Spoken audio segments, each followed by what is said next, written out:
Unacademy. Anand Mohan ji, Siwan आपका घर हुआ? सर। Very good. 17 में आपने मैकेनिकल इंजीनियरिंग किया, कहाँ से की? सर ग्वालियर से, एमपीसीटी ग्वालियर से। और ऑप्शनल में आपने सोशियोलॉजी रखा? जी सर। भाषा बिहार एडमिनिस्ट्रेटिव सर्विस आपका फर्स्ट चॉइस है, बिहार एजुकेशन सर्विस आपका सेकंड चॉइस है, Bihar police service third choice. Sir police को थर्ड चॉइस क्यों रखा? सर सर्विस प्रेफरेंस में मैं अपने आप को थोड़ा एजुकेशन से, मतलब मेरा प्लान भी एजुकेशन की तरफ है, अगर ऐसा होता है तो अपना ध्यान रखें। सर। जी सर। लेकिन एजुकेशन यहाँ का तो बहुत रॉटन है, रॉटन इन द सेंस कि देखते हैं प्राइमरी एजुकेशन से लेके हाई स्कूल एजुकेशन, कहीं बिल्डिंग नहीं है, कहीं छात्र बिना आए फर्जी हाजिरी बना रहा है, और मिड डे जो भोजन दिया जाता है उसमें स्कैंडल तरह तरह का होता है। उसके लिए अलग से एक सचिवालय में सीनियर पदाधिकारी हो गए हैं सुपरवाइज करने के। सर तो फिर स्कूल सब एक तरह से खिचड़ीशाला बन गया था।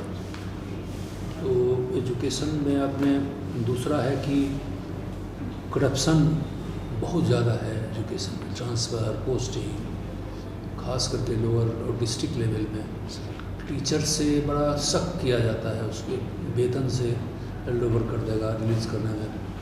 ढेर सारा अभी विजिलेंस में बहुत बड़ा केस हुआ है, शायद आपको नहीं मालूम हो, पेपर में आते रहता है। और 1000 में संख्या है टीचर्स का जो जाली सर्टिफिकेट देके बहाल। सर तो उस विभाग का आपने प्रेफरेंस दिया, चूँकि आपको एजुकेशन से बहुत अच्छा इंटरेस्ट है सर। हाँ अटैचमेंट है और इच्छा रखते हैं, बड़ी अच्छी बात है। लेकिन इतना ये सब पहाड़ है, अंबार, उसमें कितना क्या कर पाइएगा, क्या प्रायोरिटी दीजिएगा इस सब में वो दूर करने में? सर सबसे पहले तो हमारे एजुकेशन में जो रूरल एरिया में जो प्रॉब्लम है इंफ्रास्ट्रक्चर की, उसको अगर बेटर कर दिया जाता है तो हमारी एनरोलमेंट जो रेशो है गर्ल्स की बॉयज़ की वो स्कूल में बढ़ जाएगी। और मैं डिजिटल एजुकेशन पे ज़्यादा काम करना चाहूँगा, क्योंकि हमारे शहर के स्टूडेंट्स तो हैं जो डिजिटल एक्वायर कर लेते हैं, लेकिन रूरल एरिया में वो नहीं है। तो मैं वो कोशिश करूँगा कि टीचर्स को जहाँ ज़रूरत हो वहाँ डिजिटली ट्रेन करके और डिजिटल एजुकेशन प्रोवाइड कराया जाए रूरल एरिया में सर। तो एज SDM आप बहुत वर्ष तक काम करना पड़ेगा, तो आपको ये अख्तियार कितना रहेगा उसमें? क्या सब पावर SDM का होता है? सब डिविजनल लेवल का जो अफसर होता है, सब डिविजनल एजुकेशन अफसर, DEO डिस्ट्रिक्ट एजुकेशन अफसर कहलाते हैं, वहाँ से आप प्रारंभ करेंगे सर्विस? क्या SDE sub division first SDE, और उसके बाद सेकेंड में हाउ मेनी ईयर्स? उसका कोई लिमिटेशंस नहीं है। तो उसमें क्या आपको कितना हक रहेगा, पावर रहेगा ये सब करने का? सो बताइए। आप तो अलग से कुछ परचेज नहीं कर सकते हैं, गवर्नमेंट सेंक्शन करेगा तो होगा।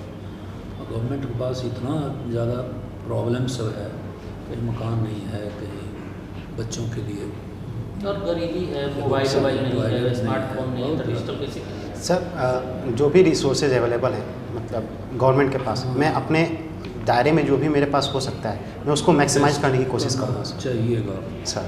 और इंजीनियरिंग आपने किया है मैकेनिकल सर। से, तो मैकेनिकल इंजीनियरिंग का जो फैकल्टी है, ये तो मैकेनिकल की ज़रूरत तो हर जगह होती है सर।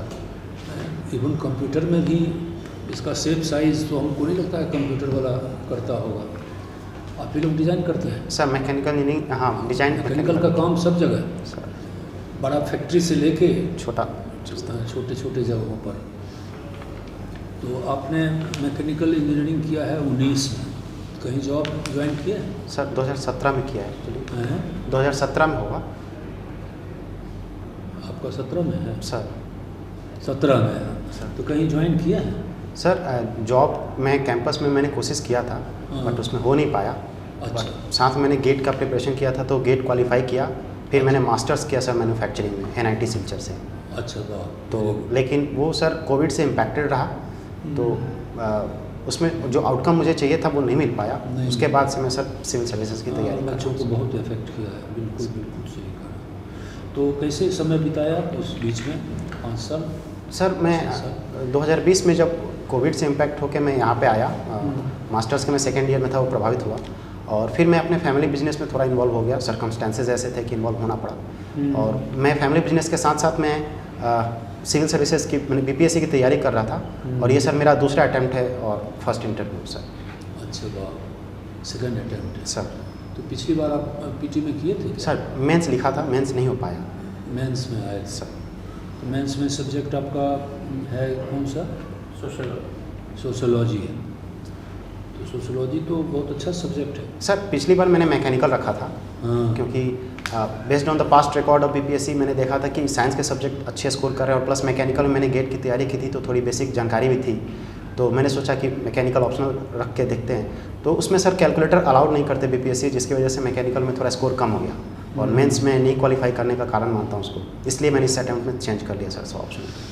ठीक है, एक चीज़ बताइए कि गांधी जी को मुख्य स्तंभ समझा जाता है हमारे फ्रीडम मूवमेंट में। सर काफ़ी अस्थिरता से उन्होंने बहुत बड़ा प्रदर्शन किया वर्ल्ड लेवल का, अहिंसा को बताया कि उससे बड़ा अस्त्र शस्त्र कोई दूसरा हो नहीं सकता है सर। तो फिर अचानक क्या नौबत आई गांधी जी के ऊपर कि क्विट इंडिया मूवमेंट भारतवर्ष में पूरे देश में चलना पड़ा, जिसमें काफ़ी हिंसा हुआ सर। तो इसके पीछे क्या आपकी समझ में फैक्टर्स हो सकता है? सर फैक्टर्स बहुत सारे थे एक्चुअली। जब हम सिविल डिसोबीडियंस मूवमेंट के बाद से ही सिविल डिसोबीडियंस के बाद से ही हम लोग डिमांड कर रहे थे, कांग्रेस के जो भी लीडर्स थे अपने मोर इंडिपेंडेंस की तरफ डिमांड कर रहे थे, लेकिन वो बहुत दिनों से वो लोग डिले कर रहे थे ब्रिटिश अंग्रेज। फिर इमीडिएट रीजन सर ये हुआ क्रिप्स मिशन का फेलियर जो हुआ 1942 में आया, वो सेटिस्फैक्ट्री नहीं रहा for the Congress and the demand of the people of India. और फिर सर कुछ चीज़ें थी जैसे कि जापान का इन्वेजन का डर था अंग्रेज़ों को, तो ये बहुत सारी फैक्टर। उस समय सर फेमाइन भी बहुत ज़्यादा वो था, तो लोग जो आम लोग हैं वो खाने पीने की चीज़ों से जूझ रहे थे और आज़ादी मतलब प्राइम डिमांड हो गया था।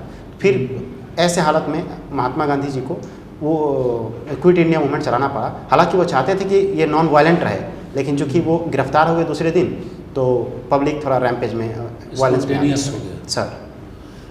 तो 1935 में जो एक्ट पास हुआ सर ब्रिटिशर्स ने किया, उसमें तो बहुत सारा अधिकार मिल गया था भारतीयों को सर। और 1937 में तो मैं समझता हूँ कि चुनाव भी हुआ सर। कुछ लिमिटेड असेंबलीज़ का गठन फॉर्मेशन भी हो गया, लोग सरकार भी बना ली सर। 1937 में मुख्यमंत्री को प्राइम मिनिस्टर कहा जाता था। सर बिहार में भी हुआ। पहला कौन हुए थे प्राइम मिनिस्टर यहाँ के? पहले सर मोहम्मद यूनिस जी बने थे, बट उसके बाद श्री कृष्ण सिंह उसके बाद बने, फिर रिज़ाइन करना पड़ा सर। और सेकेंड वर्ल्ड वार का क्या पीरियड था? 1939 to 1945 45 सर। तो इंडिया का जो भागीदारी उसमें हुआ सर। इंडिया तो आज़ाद था नहीं, ब्रिटिश की कॉलोनी थी, तो उसमें काफ़ी यहाँ के स्वतंत्रता सेनानियों में विभेद हुआ। ढेर सारे लोग, अधिकांश लोग नहीं चाहते थे कि इंडिया का पार्टिसिपेशन हो, सर। फिर भी हुआ सर। और उसी बीच में सुभाष चंद्र बोस ने एक अलग सेना बनाया, फॉरवर्ड ब्लॉक बनाया और दूसरे कंट्री की ओर पलायन किए। तो यहाँ की स्थिति इतनी धीरे धीरे खराब होते चली गई कि ब्रिटिशर्स भी टॉलरेट करने को जान रहा था कि अब आज़ादी हो जाएगी। तो ऐसी स्थिति में 1942 को कितना आप जस्टिफाई करते हैं? 1942 के पहले बहुत जगह झंडोत्तोलन होना शुरू हो गया, सर। मालूम है? सर। तो तो इसको कितना जस्टिफाइड आप स्टेट मानते हैं? सर वर्ल्ड वार 2 भी एक प्राइम रीजन था, क्योंकि जो हमारी वर्ल्ड वार के वजह से जो हमारी इकोनॉमिक कंडीशन थी और डिटेराइड हो गई थी, तो कॉमन पीपल के लिए बहुत मतलब दिक्कत हो गया था सर्वाइवल। तो ऐसे केस में सर मूवमेंट ज़रूरी था, और प्लस ये भी था 1935 में हमको गवर्नमेंट ने राहत दी थी, लेकिन हमको जो सेल्फ इंडिपेंडेंस, कंप्लीट इंडिपेंडेंस चाहिए था वो नहीं दिया था। उन्होंने डोमिनियन स्टेटस दिया था कि आप डोमिनियन बन के रहिए, जैसे कनाडा और ऑस्ट्रेलिया रहते थे उनके डोमिनियन में। तो ये कुछ कारण थे कि हमको कंप्लीट आज़ादी के लिए एक रिवोल्यूशन लाना था, और गांधी जी ने वो ग्वालियर टैंक में डिसाइड किया कि हम करो या मरो करके, और अंग्रेजों को भारत छुड़ा सेंट्रल जेल से हमारे कुछ आंदोलनकारी जो बंद थे वो स्केप किए, सर भागे थे। और वो जयप्रकाश सी- नारायण सी- उसमें से प्रमुख एक थे थे, सर। और भी थे। कौन कौन लोग भागे थे? भागने के बाद क्या किए? सर जहाँ तक मैं रिकॉल कर पा रहा हूँ, हाँ, यदुनंदन शर्मा जी थे अच्छा, उनके साथ में, और 2-3 लोग थे जिनका नाम मैं रिकॉल नहीं कर पा रहा। एक्चुअली वो दिवाली के नाइट दिवाली के नाइट का फ़ायदा उठा के वो भागे थे, और हालांकि वो बहुत कुछ ज़्यादा कर नहीं पाए, फिर से वो पकड़े गए। जैसे कि जयप्रकाश नारायण जी फिर से गिरफ्तार हुए, और ऐसे ही शर्मा जी भी गिरफ्तार हुए थे मुजफ्फरपुर से। तो वो कुछ ज़्यादा कुछ कर नहीं पाए, अपने मकसद में ज़्यादा कामयाब हो जयप्रकाश नारायण तो तुरंत गिरफ्तार हुए नहीं सर। वो फिर वो नेपाल के जंगलों में चले गए थे, जहाँ से उन्होंने आज़ाद दस्ता का गठन किया था नेपाल में गिरफ्तार हुए सर। उसमें डॉक्टर लोहिया भी थे, डॉक्टर लोहिया भी थे सर। फिर वहाँ भी जेल ब्रेक हुआ, सर वो छुड़ा लिया गया। तो उसमें सियाराम दल का नाम सुने हैं? सर क्या था? सियाराम दल सर आज़ाद दस्ता जैसा ही एक गोरिल्ला वार पद्धति से काम करने वाला ग्रुप था, भागलपुर में बना था अच्छा, सर। वही था सर। चलिए ठीक है, बढ़िया। आनंद मोहन जी सर सिवान के हैं, सर जीरा देई का नाम सुने हैं ना? बिल्कुल सर। क्यों फेमस है वो? सर वो हमारे माननीय प्रथम राष्ट्रपति डॉक्टर राजेंद्र प्रसाद जी का जन्म स्थान है, इसलिए फेमस है सर।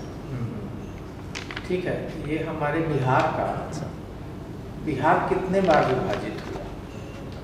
डेट के साथ, मैंने ईयर के साथ बताइएगा।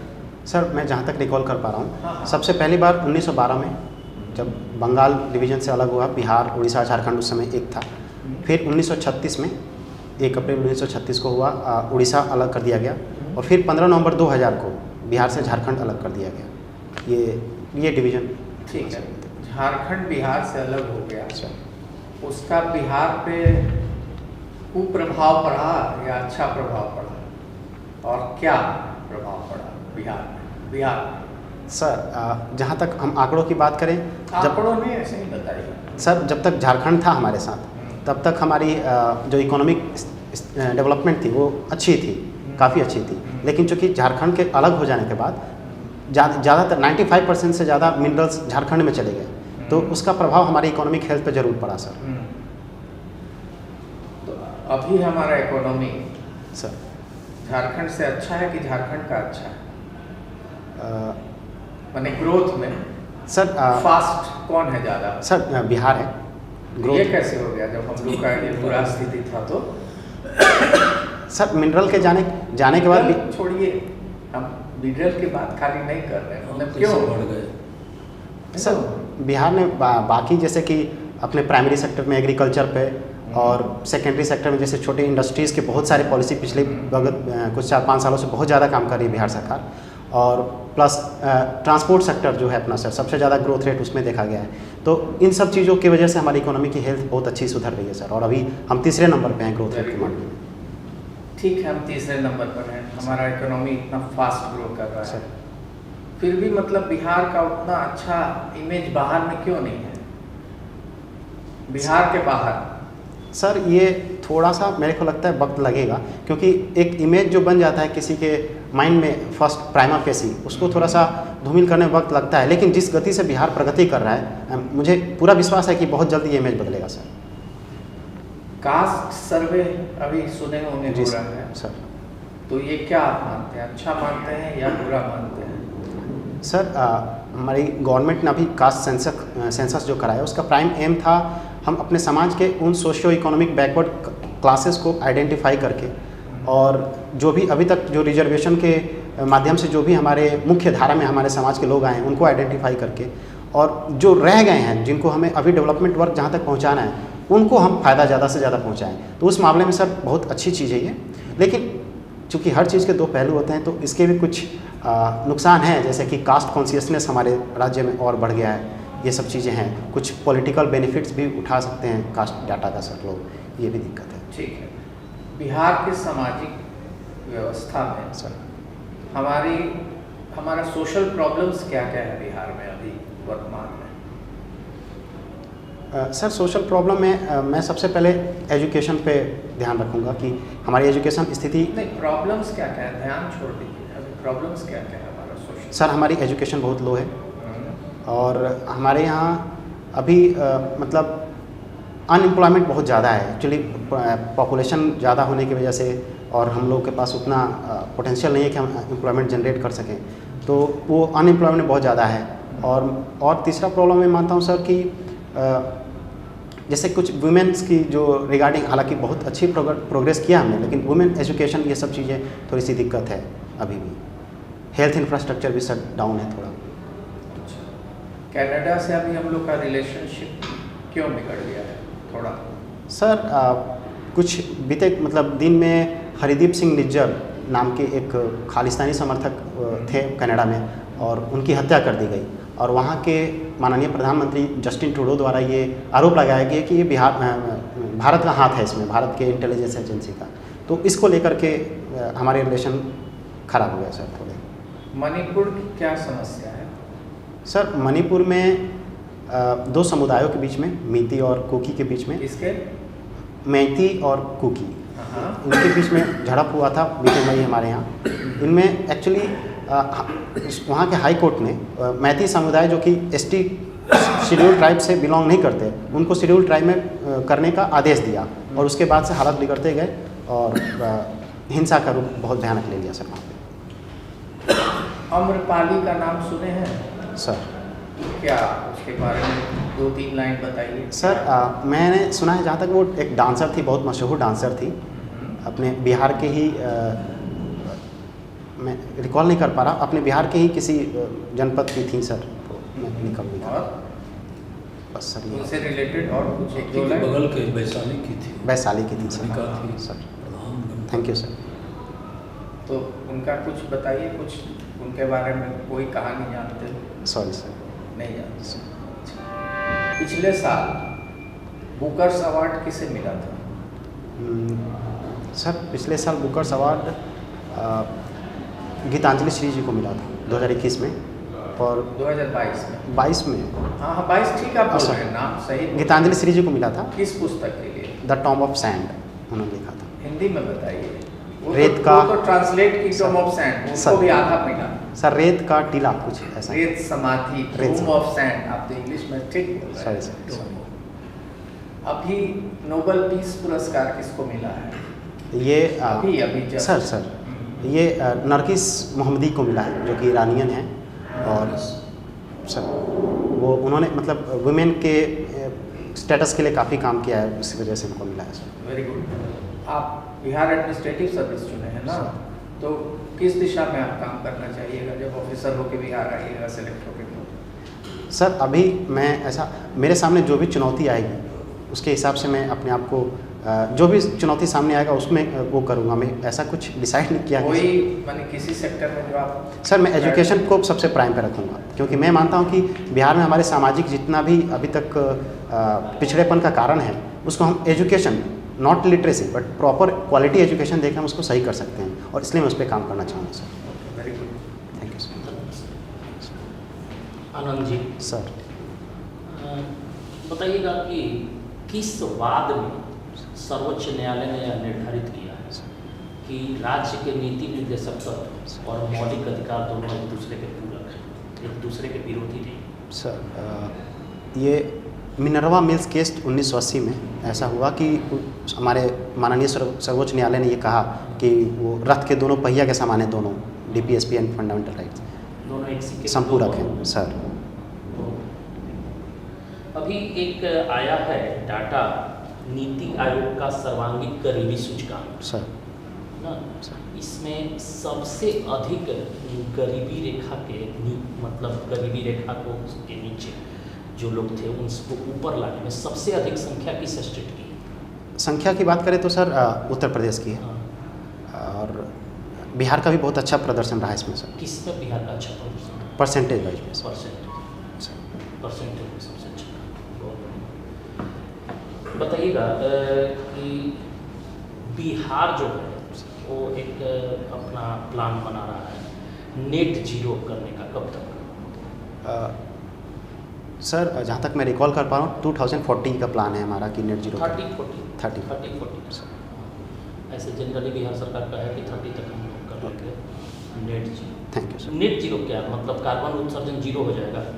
नहीं सर, हम नेट जीरो का मतलब ये है कि हम जो भी कार्बन उत्सर्जन कर पा रहे हैं उसको हम या तो एब्जॉर्ब कर लें या फिर न्यूट्रलाइज कर लें, तो हम नेट जो आउटपुट है वातावरण में CO2 का वो जीरो हमारे जितना उत्सर्जन करेंगे उसको हम लोग फिर सर मैनेज करेंगे। सर। हाँ, बहुत बढ़िया। अच्छा बताइएगा आप कि भारत की जो जनसंख्या है UNO के अनुसार इस साल कितनी है? सर जहाँ तक मैं रिकॉल कर पा रहा हूँ 142 बिलियन है, 142 करोड़। पॉइंट सर पॉइंट में रिकॉल नहीं कर पा रहा। क्या पॉइंट ही तो बताना होगा ना, क्योंकि हम चाइना को कितना पछाड़ के आगे निकले हैं वो तो पॉइंट ही डिसाइड करेगा। Sorry sir recall. इसमें एक कंट्री ने हम लोगों पर व्यंग उड़ाया था। हम लोग जब चाइना को पछाड़े तो एक कंट्री ने व्यंग उड़ाया था। कौन कंट्री था? Sorry sir.